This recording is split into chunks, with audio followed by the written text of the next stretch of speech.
Bismillahirrahmanirrahim. Assalamualaikum warahmatullahi wabarakatuh.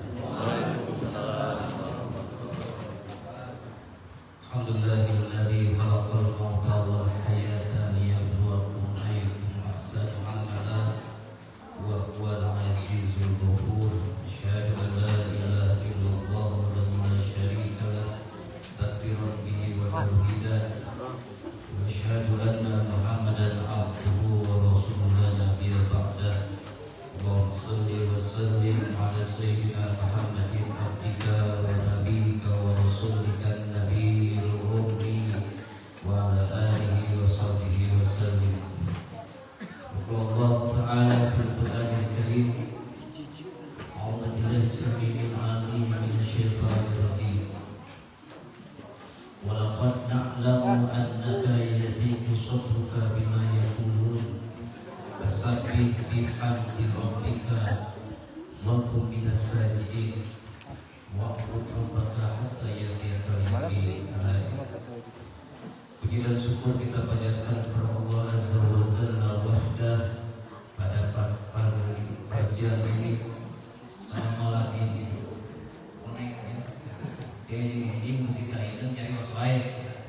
Mudah-mudahan Bapak yang masyarakat amin. Pada malam ini Allah masih menghantarkan kita menuju lingkaran para malaikat. Mudah-mudahan lingkaran malaikat ini senantiasa mendoakan kita, memohonkan ampun kepada kita, dan mudah-mudahan Allah menurunkan barokah ampunan dari Allah Subhanahu wa taala. Amin.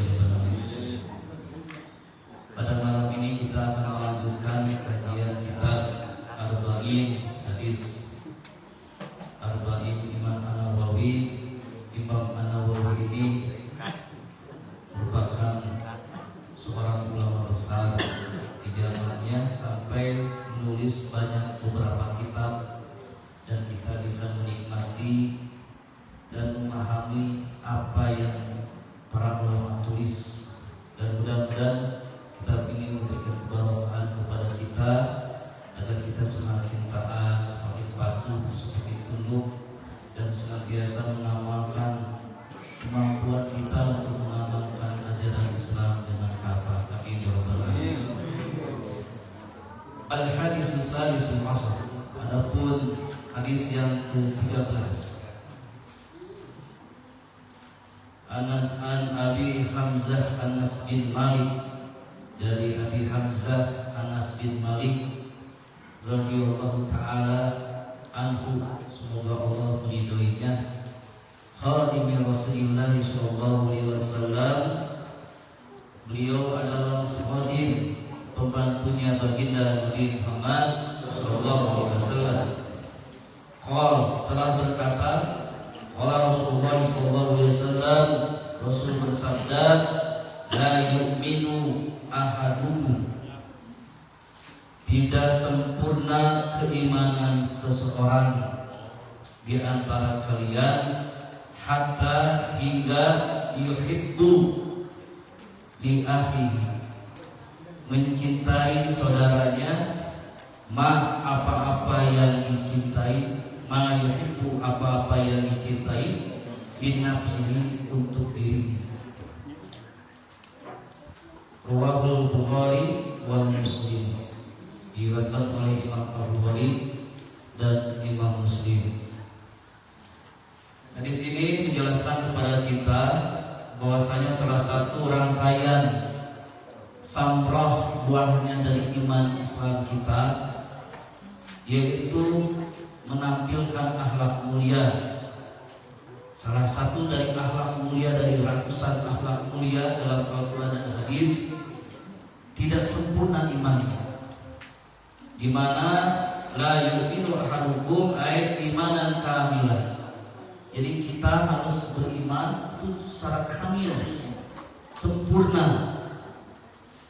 Dan ini ada prosesnya. Setiap orang pasti memiliki proses untuk menyempurnakan amal solehnya. Setiap orang pasti punya proses untuk merubah tatanan hidupnya, sehingga nanti Allah akan berkahi. Karena dalam hadis yang lain, orang yang baik itu responsif ketika ada kebaikan. Sedangkan orang yang kurang baik tidak responsif kepada kebaikan. Kalau Bapak Ibu mudah datang ke masjid, itu sudah dimudahkan Allah Azza wa Jalla. Kenapa? Karena kita sudah baik. Tetapi orang yang belum baik itu sulit untuk start masuk masjid. Apakah yang salah itu toahnya? Apakah pengumuman yang salah? Atau mungkin kurang greget Al-Qurannya? Apakah dengan lagu azannya kurang menarik dan bagus? Bukan itu masalahnya, tetapi hatinya inilah yang harus diperbaiki. Ya, setirnya ini yang harus diperbaiki. Nahkodanya ini yang harus diperbaiki.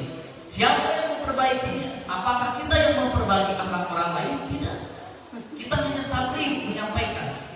Yang bisa merubah karakteristik kita adalah diri kita sendiri. Nah, ketika karakteristik itu muncul, maka dengan kesadaran yang tulus, dia akan meningkat akhlaknya. Ya, lisannya tidak sembarangan berbicara. Niatnya pun dia lurus karena Allah Azza wa Jalla. Ketika dia ada satu momen untuk bertambah keimanan, dia bias, mudah datang dan tidak ada penghalang. Tetapi orang-orang yang ingin berubah, orang-orang yang hijrah, biasanya prosesnya bertubi-tubi. Kenapa? Karena dia harus meninggalkan atribut, meninggalkan kebiasaan buruknya, meninggalkan kebiasaan yang Allah tidak suka. Maka orang yang hijrah ini bisa saja dia berubah kalau benar hati-hatinya itu ingin berubah, karena hati yang menyetir anggota tubuh kita. Maka dalam sebuah hadis yang sangat singkat, la yu'minu ahadukum, tidak sempurna iman seseorang di antara kalian, ay imanan kamilan, hatta yuhibba, ya, sehingga ia mencintai. Siapa yang patut dicintai? Yang pertama yang patut dicintai adalah Allah dan Rasulnya. Yang kedua adalah orang tuanya. Yang ketiga baru kepada saudaranya, yang sebiologis dan yang non sebiologis atau yang seakidah. Makanya di hadis tersebut diungkapkan ayatul Islam li ahlihi, ya, untuk saudaranya se-Islam. Artinya walaupun bukan paman kita, walaupun bukan kakak kita, bukan sekeluarga secara biologis, tapi kalau ada ruh Islamiyah, ruhul jadid yang timbul dalam rasa akidah yang sama, Tuhannya sama, nabinya sama, ya, kemudian kiblatnya sama, maka ia akan merasakan sakit ketika saudaranya sakit. Mereka akan merasakan bahagia ketika saudaranya bahagia. Tapi orang yang pasif, orang yang munafik, ketika saudaranya berbahagia tidak bahagia. Ketika saudaranya tersakiti, dia akan merasa sakit. Seperti kita, saudara-saudara kita di Palestina yang digempur oleh Israel, dan ini adalah skenario Allah Azza wa Jalla. Tidak ada sesuatu yang tidak terjadi kecuali kehendak Allah Subhanahu wa Ta'ala. Takdir ini menginformasikan kepada kita sejauh apapun kehebatan kita, keilmuan kita, maka sehebat apapun kita menghadapnya, ketika Allah kun fayakun, jadilah jadi peperangan, maka terjadilah. Lalu apa sikap kita sebagai saudara? Apa yang harus kita lakukan ketika kita, saudara kita tersakiti? Minimal kita melantunkan ayat Al-Quran, ud'uni astajib lakum. Kita paham bahwa Al-Quran menyuruh kita untuk berdoa kepada Allah. Tidak ada sesuatu yang bisa merubah kecuali Allah Azza wa Jalla wahdah.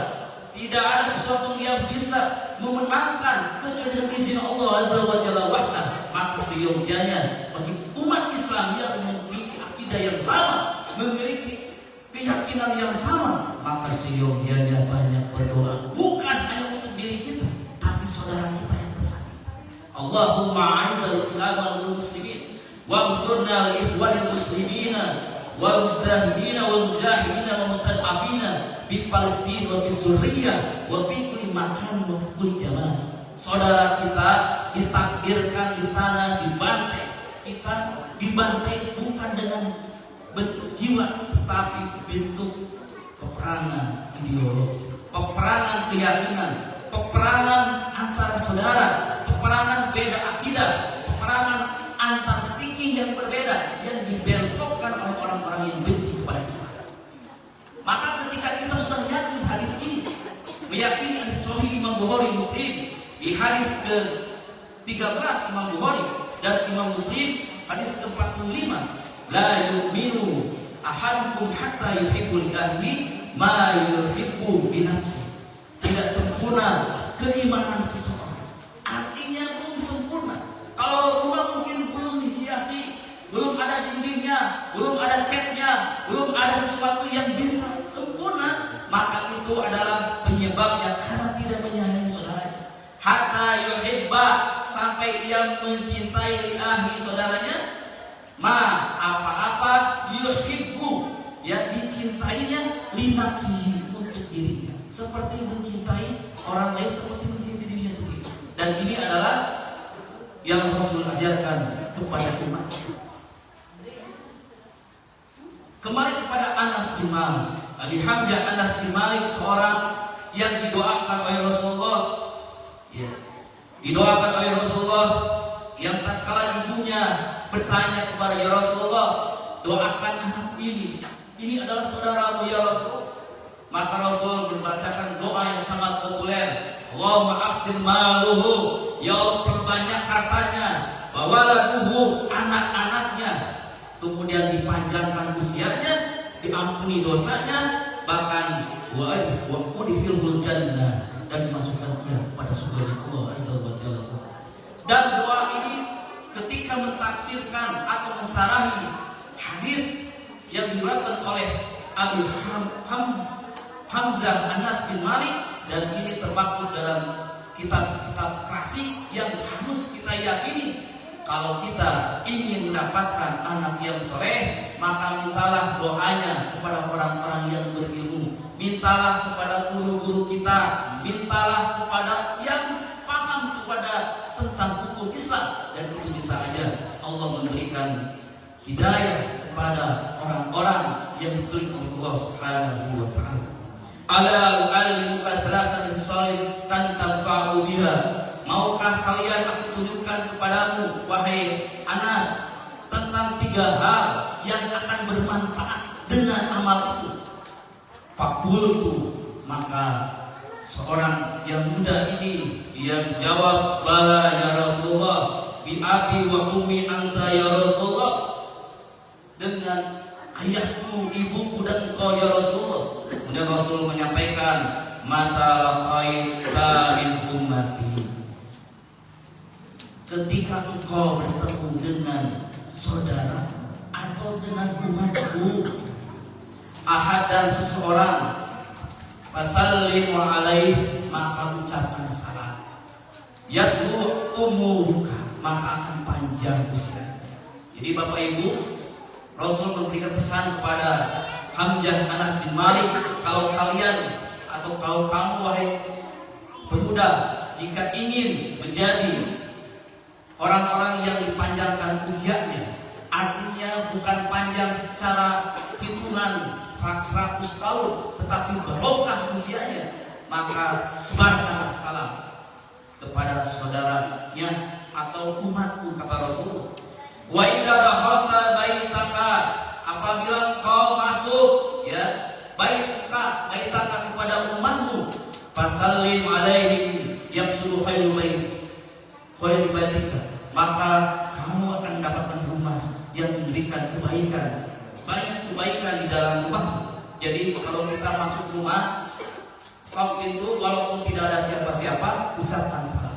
Dalam kitab Nasoih dibahas bahwasanya rumah itu ada penghuninya.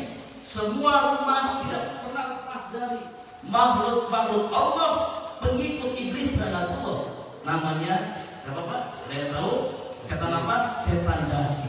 Maka salah satu password yang harus kita lakukan, Rasul mengajarkan password. Ucapkan salam, assalamualaikum. Ucapkan salam walaupun tidak ada siapa-siapa, dan itu adalah bagian dari sunnah baginda Nabi Muhammad Sallallahu Alaihi Wasallam.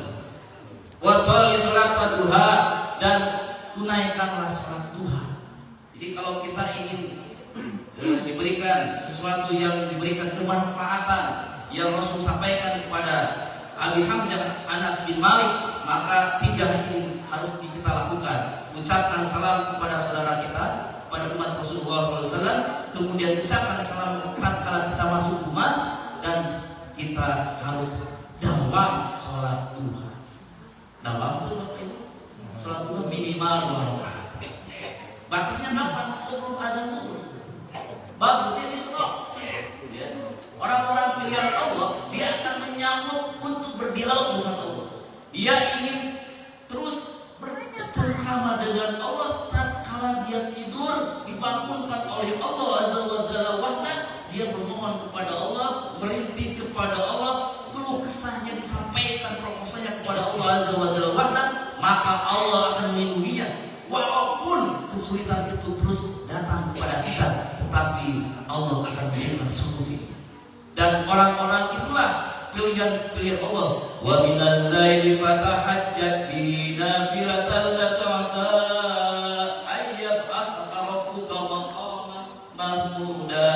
Jadi orang yang terpilih ini adalah orang-orang yang menyambut malam, orang-orang yang terus konsentrasi agar malamnya tidak tersia-sia. Makanya Bapak Ibu yang saya muliakan, maka hari ini malam apa Bu? Oh, malam Senin, Seninnya mati, malam Seninnya mati, masuk ke malam Selasa, maka sambutlah malam ini dengan sholat qiyamul lail. Ya mas sekalian kaum muslimin rahimanillah. Jadi hadis sangat singkat ya tentang seharusnya kita sebagai umat baginda Nabi Muhammad SAW harus menyayangi saudaranya seperti menyayangi dirinya sendiri. Salah satunya kepada saudara kita yang tertindas, minimal dengan doa, dengan materi dan sebagainya. Sampai-sampai Imam Ahmad dalam musnad An Yazid bin As Al-Kursi qala li Rasulullah sallallahu alaihi wasallam atuhibbul jannah, maukah kamu masuk surga? Qultu na'am ya Rasulullah. Kemudian Rasul menjawab dan menyampaikan, fahabba li ahlika ma tuhibbu nafsi, cintailah saudaramu seperti kamu mencintai dirimu sendiri. Ya mas sekalian kaum muslimin rahimanillah, maka apa yang harus kita lakukan dengan kehidupan yang panah ini? Ternyata kita di dunia ini tidak bisa hidup sendiri. Adakah manusia yang hidup sendiri? Dia bisa mati sendiri ketika wafatnya. Dia bisa pergi berjalan sendiri untuk menguburkan turunnya. Bisakah kita sendiri untuk menyolatkan diri kita sendiri? Tidak ada seorang pun yang mampu hidup di dunia sendiri. Kenapa? Karena Allah mengajarkan kepada kita bahwasanya kita harus menjadi manusia yang hablum minallahnya bagus dan hablum minannasnya bagus. Jikalau hablum minallahnya bagus diiringi dengan keyakinan yang tulus, amal yang benar-benar ikhlas kepada Allah Azza wa Jalla wahda, maka kerak tubuhnya dalam hadis kursi mereka pandangannya pandangan Allah, pendengarannya pendengaran Allah, ucapannya ucapan Allah. Maka orang tersebut adalah orang-orang yang ilahi anta maksudi wa ridhoka matlubi maktini mahabbataka wa ma'ifataka. Ilahi nun Gusti, anta maksudi, engkau itu tujuan, wa ridhoka matlubi, ridho itu yang aku cari. Aktini berikan kepadamu, mahabbataka wa ma'ifataka, untuk cinta kepadamu dan bermakrifat kepada mengenal Allah Subhanahu wa Ta'ala. Di orang-orang yang memahami tentang dimensi ma'rifatullah, dia suka mendapatkan ilahi anta maksudi wa ridhoka matlubi atini mahabbataka wa ma'rifataka. Jemaah sekalian kaum muslimin rahimanillah. Lalu bagaimana kalau misalkan kita sebagai umat beragama Islam, orang yang beriman, paham kepada aturan agama, tapi dia buruk di hadapan masyarakat? Rasul menyampaikan dalam tegasnya dalam sebuah hadis sahih Imam Muslim dan Imam Bukhari. Salah satunya hadis Imam Bukhari hadis ke-1294, Imam Muslim hadis ke-103. Baginda Nabi Muhammad sallallahu alaihi wasallam bersabda dari sahabat Abdullah bin Mas'ud, qala Rasulullah sallallahu alaihi wasallam, laisa minna, bukan dari golongan kami, bukan dari pengikut kami, kata Rasulullah. Man laqamal hudud, orang yang menampar pipi seseorang. Wasaqal buyub, orang yang merobek-robek. Apa yang dirobek? Jemaah sekalian, orang yang merobek ya wajah jahiliyah, orang-orang yang suka menyebut orang itu buruk dengan sebutan jahiliyah. Maka orang-orang tersebut, nanti orang tersebut termasuk orang-orang yang bukan golongan kami, kata Rasulullah SAW. Maka seyogianya jagalah kita, ucapan kita, gerak-gerik kita, karena kita itu hidup bersosialisasi. Beda bangsa, beda negara, beda suku, beda pemahaman, itu biasa saja sebenarnya. Jangan jadi luar biasa. Tetapi kenapa Rasulullah menyampaikan dalam sebuah hadis, ketika Rasul menyampaikan bahwa dunia adalah sebuah pertarungan, sebuah tempat di mana manusia akan melihat kehijauannya dunia, semebrangnya dunia, sehingga mereka cinta kepada dunia. Ternyata Rasul menyampaikan ayat Al-Quran, kullu nafsin dha'iqatul maut. Ya, ketika Rasul menyampaikan kullu nafsin dha'iqatul maut, manusia akan mati. Ya ayyuhalladzina amanu haqqa tuqatih wa la tamutunna illa wa antum muslimun wattasimu bihablillah jami'an wa la tafarraqu. Peganglah kuat-kuat oleh kalian, sehebat apapun ujiannya, terus wattasimu bihablillah. Wattasimu itu apa? Wattasimu berpegang teguh di jalan janji Allah, dalam lingkaran Allah, bihablillah wa la tafarraqu, dan janganlah bercerai-berai. Jadi kalau misalkan masalah ruqyah, fikih, kemudian masalah kemampuan ilmu yang berbeda-beda, itu mah jangan jadi sesuatu yang besar. Tapi yang harus kita yakini, yang harus ubah adalah bagaimana kita tidak berduka. Jangan sampai menyakiti tetangga kita. Jangan sampai ego kita muncul sehingga kita menyakiti saudara kita. Sampai-sampai dalam sebuah hadis Imam Bukhari, hadis 6012, Rasulullah SAW bersabda, wallahi demi Allah. Ketika Allah Rasul menyampaikan kalimat waw qasam. Waw qasam itu ada 3. Waw, bata, wallahi, wallahi, tallahi. Rasul menyampaikan wallahi demi Allah, la yu'minu. Wallahi la yu'minu. Demi Allah, dia tidak beriman. Dia tidak beriman. Kira man ya Rasulullah, siapa orang yang tidak beriman itu? Man la ya'manu jaruhu biwa'iqahu. Orang yang ia itu orang yang tidak aman, ya, sehingga tetangganya itu terganggu dengan keburukan kita. Jadi kalau kita bertetangga dan kita tidak mengamankan atau membuat ulah di daerah tersebut, maka kata Rasul, la yu'minu, dia tidak beriman, tidak sempurna iman. Kenapa? Karena dia itu tidak menyayangi saudaranya. Makanya dalam hadis yang lain, yaitu hadis Imam Muslim, hadis 46, la yadkhulul jannah man la ya'manu jarihi biwa'iqahu. Tidak akan masuk surga orang yang membuat kesulitan kepada tetangganya sehingga tetangganya sakit. Jadi kalau gitu mah orang tetangganya terus saya, benten agama terus saya, benten bahasa dan saya. Kenapa? Karena kita itu hidupnya di dunia. Maka salah satu yang harus kita implementasikan dari hadis yang tadi, kita harus menyayangi saudara kita. Bagaimana kalau misalnya orang kafir, apakah kita harus menyayanginya? Nah, ini harus kita pahami. Ketika orang kafir itu tidak memerangi kita, ada kafir harbi, ada kafir zimmi. Kafir harbi itu yang memerangi kita. Tiba-tiba datang Israel dengan gebom kurang, nyerang kurang, nah orang cicing baik itu lebih lama. Ketika orang itu menghancurkan negara kita, menyerang kita, maka kita pun harus membelanya, harus melawannya. Tetapi kalau kafir zimmi, yang di antara kita ada orang Nasrani, orang Yahudi, orang Israel, orang Majusi, tetapi dia tidak memerangi kita, walaupun secara akidahnya dia tidak percaya kepada kita dan benci kepada kita, cuma tidak memerangi kita,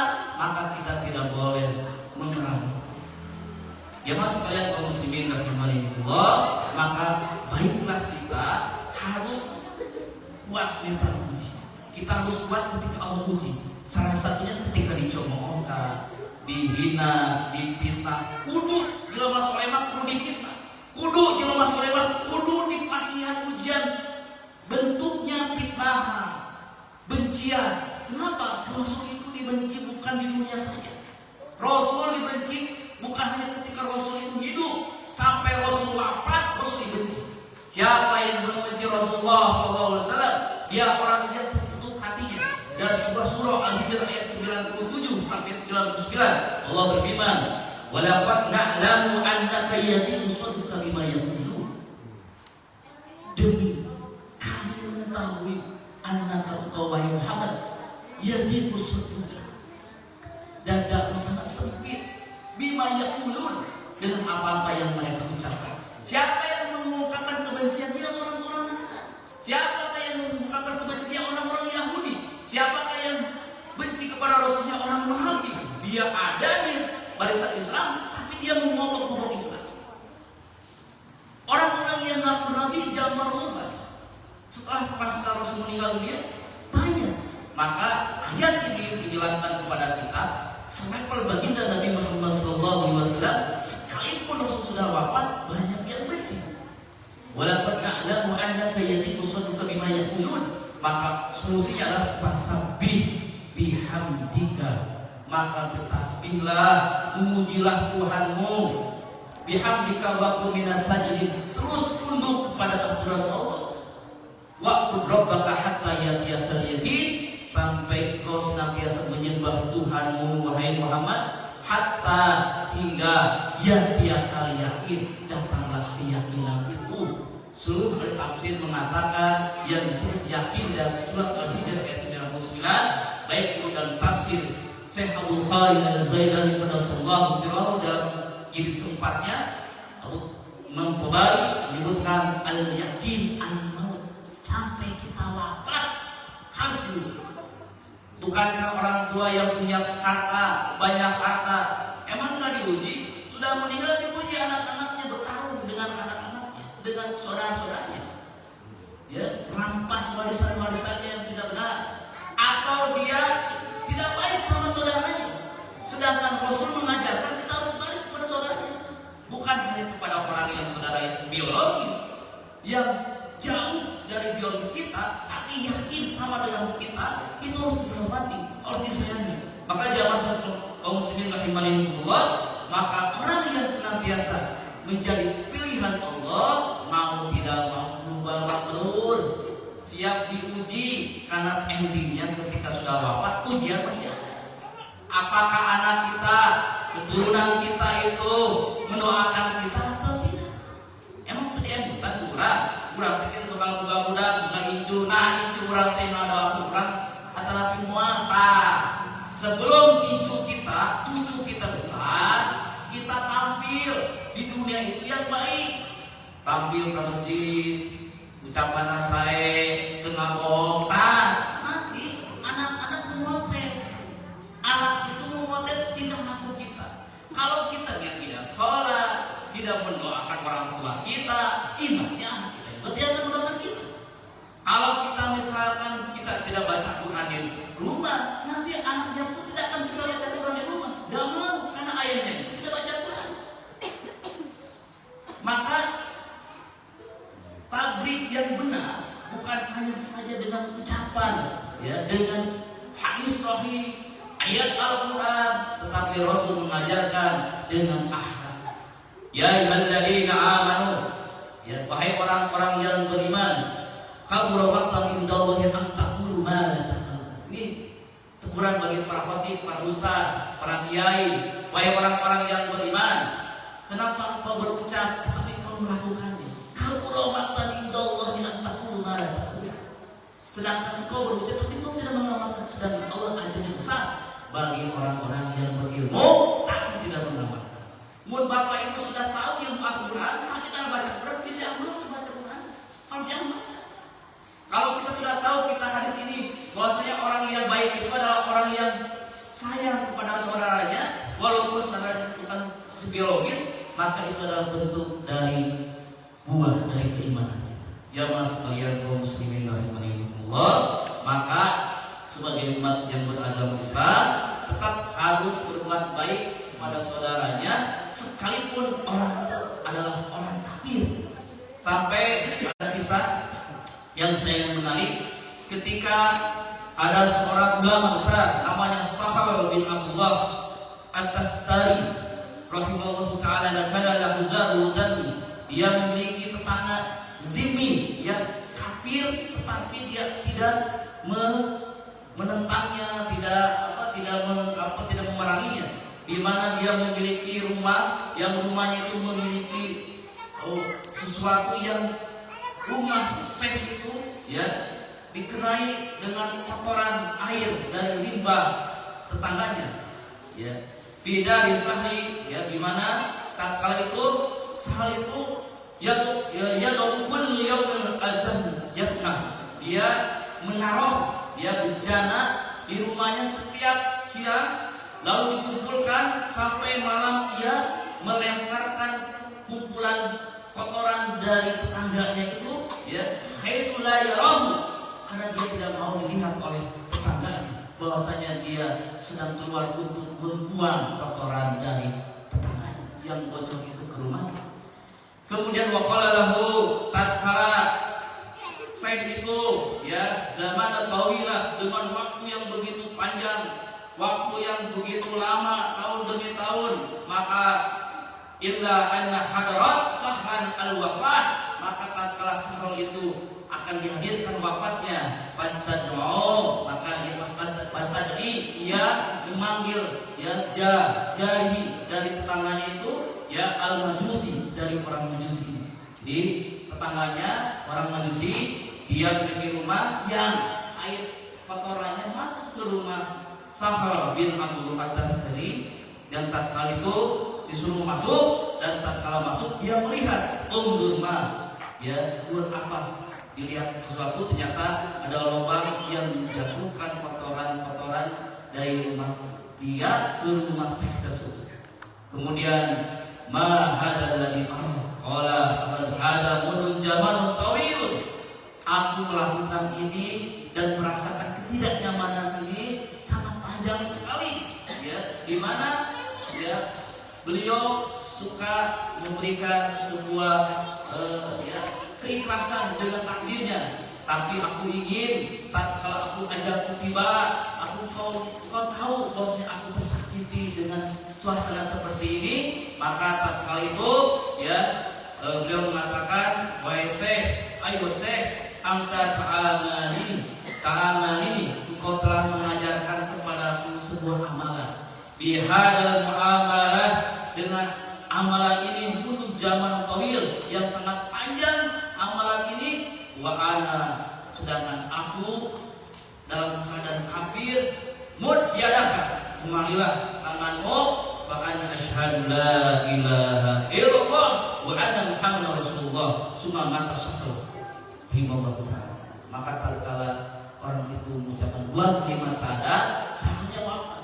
Dia menerima takdir dan dia menampilkan akhlak mulia, tidak membalas keburukan siapa tetangganya, waktu tetangganya sebenarnya tidak tahu, tapi dengan hidayah Allah, dengan penampilan akhlaknya, sampai seorang majusi yang menyembah kepada api itu berlutut kepada Sahl, dan dia memegang tangannya lalu mengucapkan dua kalimat syahadat. Pertanyaannya, apakah Sahl dengan hadisnya, dengan ayat Al-Qur'an? Tidak, tapi mengajarkan dengan akhlak.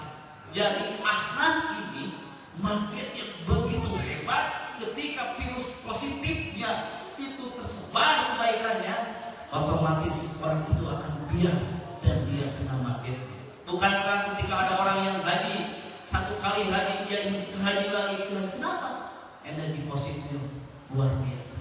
Ketika tampil seorang sosok manusia seperti baginda Nabi Muhammad SAW dengan akhlaknya berbuat baik pada sesama, makanya banyak orang-orang yang ikut dan masuk Islam. Idza jaa Rasulullah wal fath wa ra'aitan nasa yadkhuluna fi dinillahi afwaja fasabbih bihamdi rabbika wastaghfirhu kana tawwab. Kita untuk tasbih, tahmid, beristighfar, bertobat, jangan merasa sudah suci. Banyak orang yang ikut dengan kita. Jangan merasa hebat dengan keilmuan kita. Tapi ujungnya tasbih bihamdi rabbika. Kemudian ayat terakhir kita harus banyak berdoa. Jamaah sekalian, ada 10 menit lagi. Saya buka pertanyaan berkenaan tentang hadis ke-13, la yu'minu ahadukum hatta yuhibba li akhihi ma yuhibbu li nafsihi. Tidak sempurna keimanan seseorang di antara kalian sehingga dia mencintai saudaranya apa-apa yang dicintai untuk dirinya. Artinya dia harus mencintai seperti dia mencintai dirinya sendiri. Wallahu a'lam bishawab. Silakan pilih ayat pertama. Oh, mana?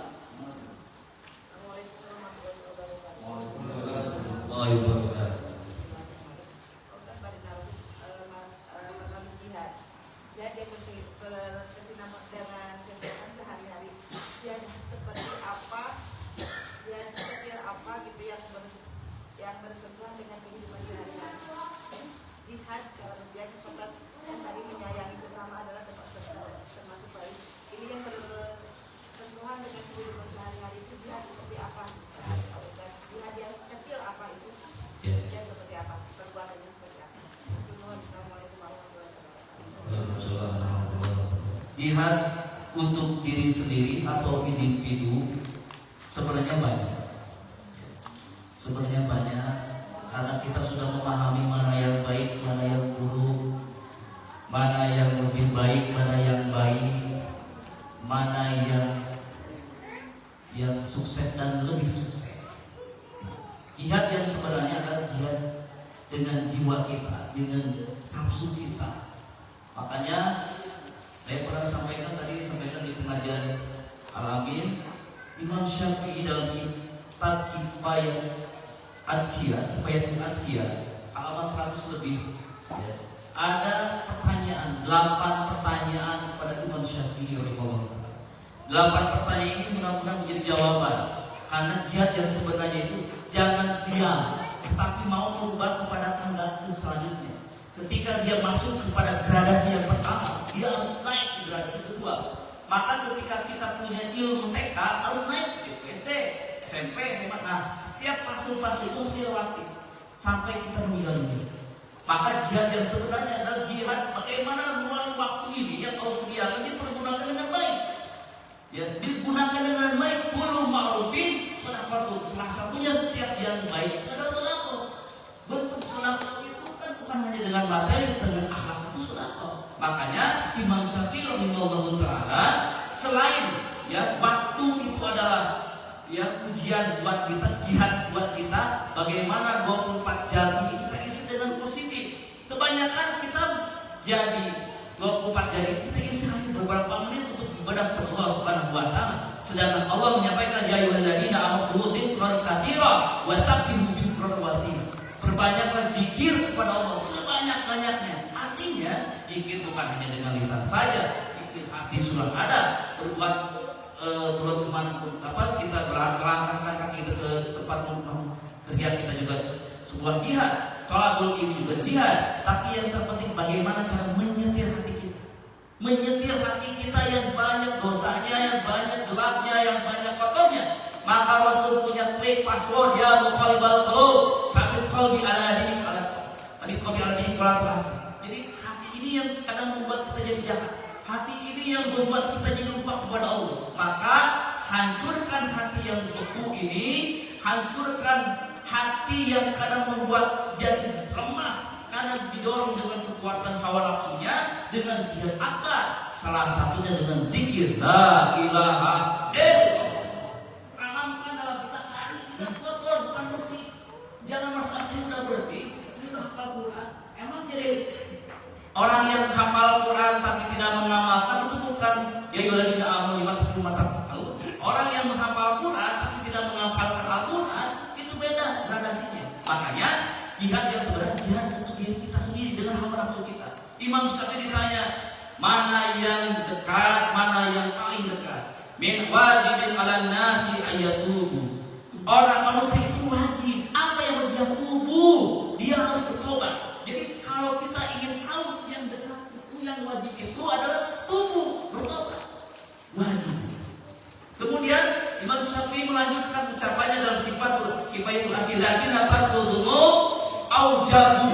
Tetapi orang yang meninggalkan dosa itu lebih wajib. Jadi kalau tobat wajib hukumnya, kalau meninggalkan dosa lebih wajib.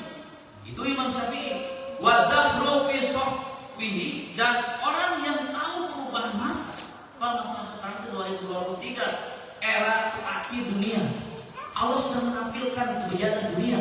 Allah menampilkan manusia yang hebat tapi jahat. Sampai Allah menyampaikan nanti pada Israel membahas tentang surat 45 itu tentang Bani Israel. Bani Israel itu diagungkan di jagat raya Rabbul Alamin. Allah mengagungkan, Allah menghebatkan, Pak. Jadi Bani Israel itu dihebatkan, diistimewakan. Nah, makanya kita, karena kita banyak ujiannya, ya jihad yang sebenarnya adalah banyak bertobat. Latar kudunobi aujabu, dan yang paling wajib adalah ya yaitu meninggalkan dosa.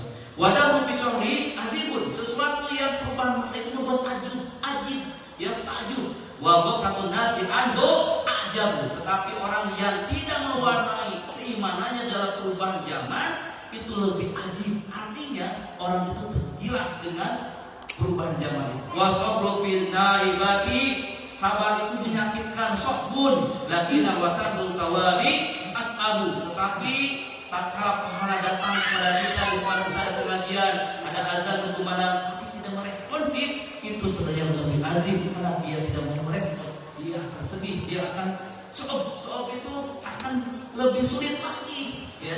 Wa kullu ma tarziqu qarib, dan setiap sesuatu yang kau harapkan adalah dekat.